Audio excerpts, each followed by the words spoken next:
Hello Tactical Gaming, TG Bullet here from Platea CS. Right here we have a rematch as it happens to be. If you saw the previous video, we played TG Sapir.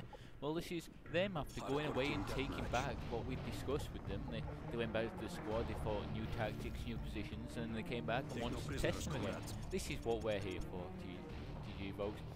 Always taking a break from game battles because it is completely broken at the moment until they release a patch.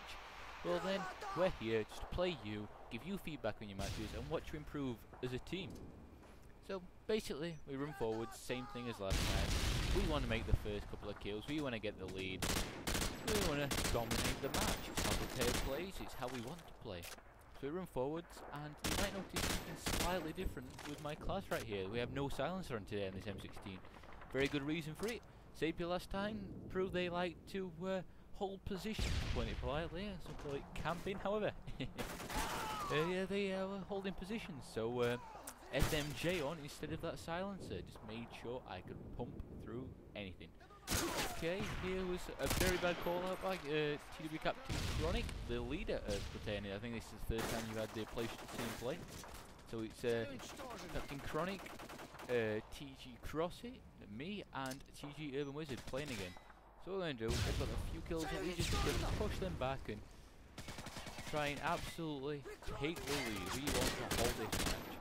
So you see my FMJ come into action, playing against a team that's camping, or at least sitting in buildings or behind cover. FMJ is a must. I kill and move anyway, as does Platea.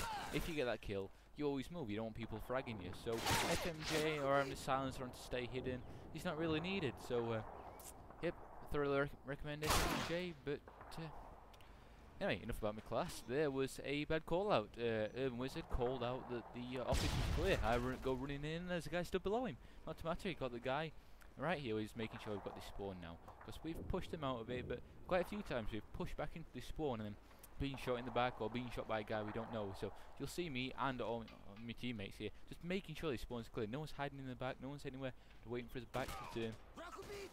We now know this is ours, so you need to push the other way. The other way is where they are, so we go running up there, and we know the stairs was a big thing from last time. If you watch the video, you see a guy there, I throw a frag and make sure I get to cover. Barrels can't be shot through, folks, get behind them, you're safe. So I throw that frag and instantly to cover.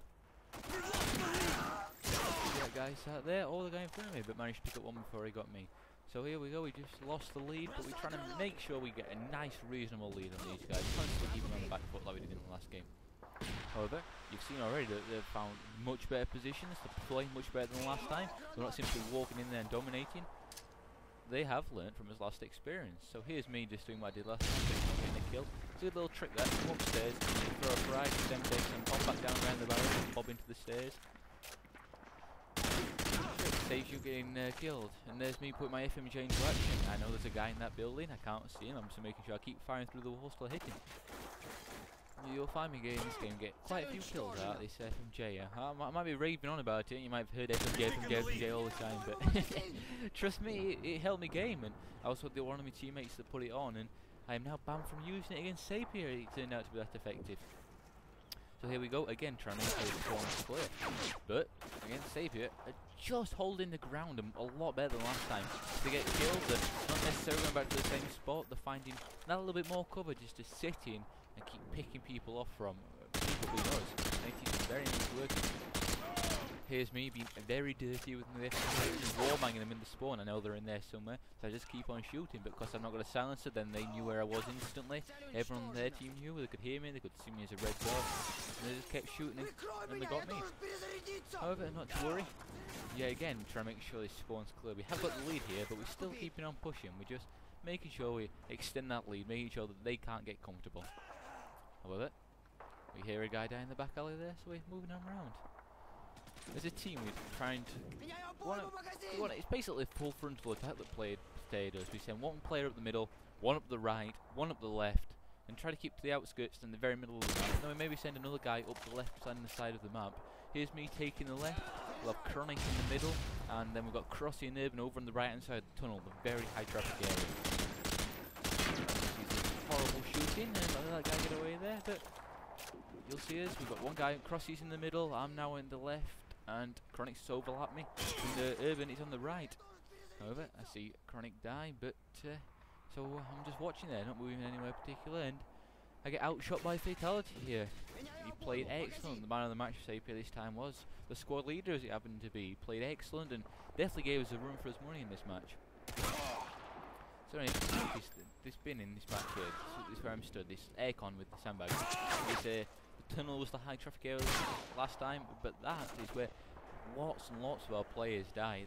Sapir seem to have a very good setup in the office and in the containers, just to keep any traffic that moves around that bin definitely pinned. We couldn't move around there for love the money. We definitely got pinned and we couldn't move past it.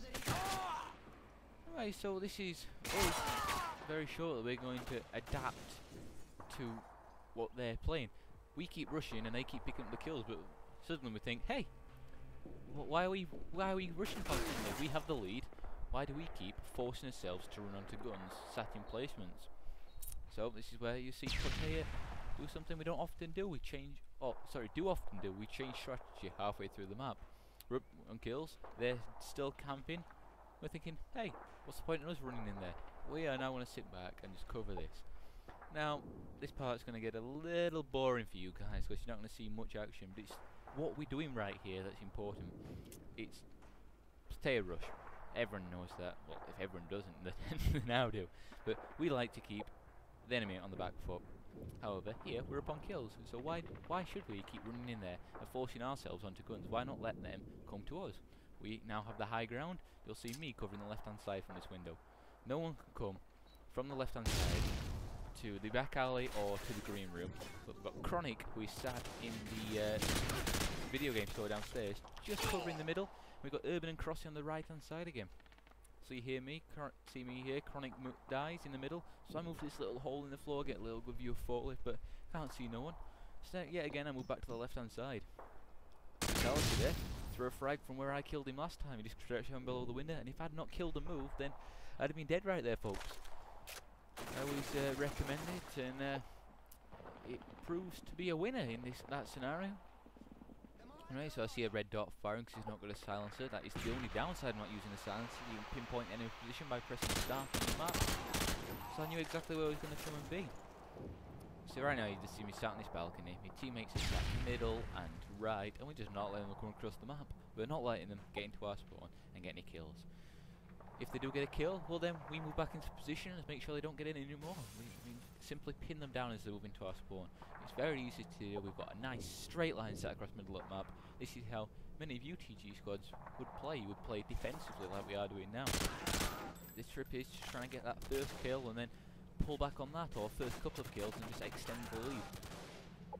But what you see Chronic doing there, Chronic keeps getting a few kills, but they're also, all his team is using submachine guns, excluding me here, which is a little bit of a mistake. We're trying to hold ground, we're not particularly rushing, we don't need that lightweightness, the quickness to bring up the gun that an SMG offers. So really we should have all been equipping with definitely assault rifles here, probably at least some long distance sights, maybe even FMJ, no silencer needed. We're definitely holding positions, so you'll see me, you get a few kills, move, give Chronic a little bit of cover down to the my right here, and I'm sure Cross and Urban are covering each other on the stairs over there, making sure no one comes down.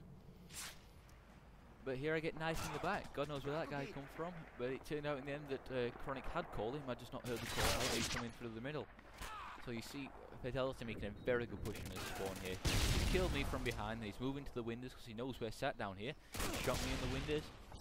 He moves to the tunnel here where Urban gets him. I get one headshot through there.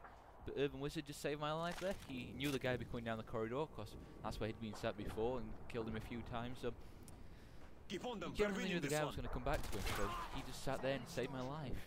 Now here we are, we move back into his defensive positions. You see we get killed. We don't necessarily rush straight there, we take a different route to his position. But when we get there, we hold his positions down here. And I must just apologise for pressing back so many times. I like to know the scores that's going on all the time. Even if I've just checked them a second ago, I like keep checking them, you never know what's going to happen. So here I am moving position. I hear a teammate get shot down there. He gets called out. And I necessarily can't see that guy, but because I've got FMJ on, I can shoot through that little mattress and wall, not a problem.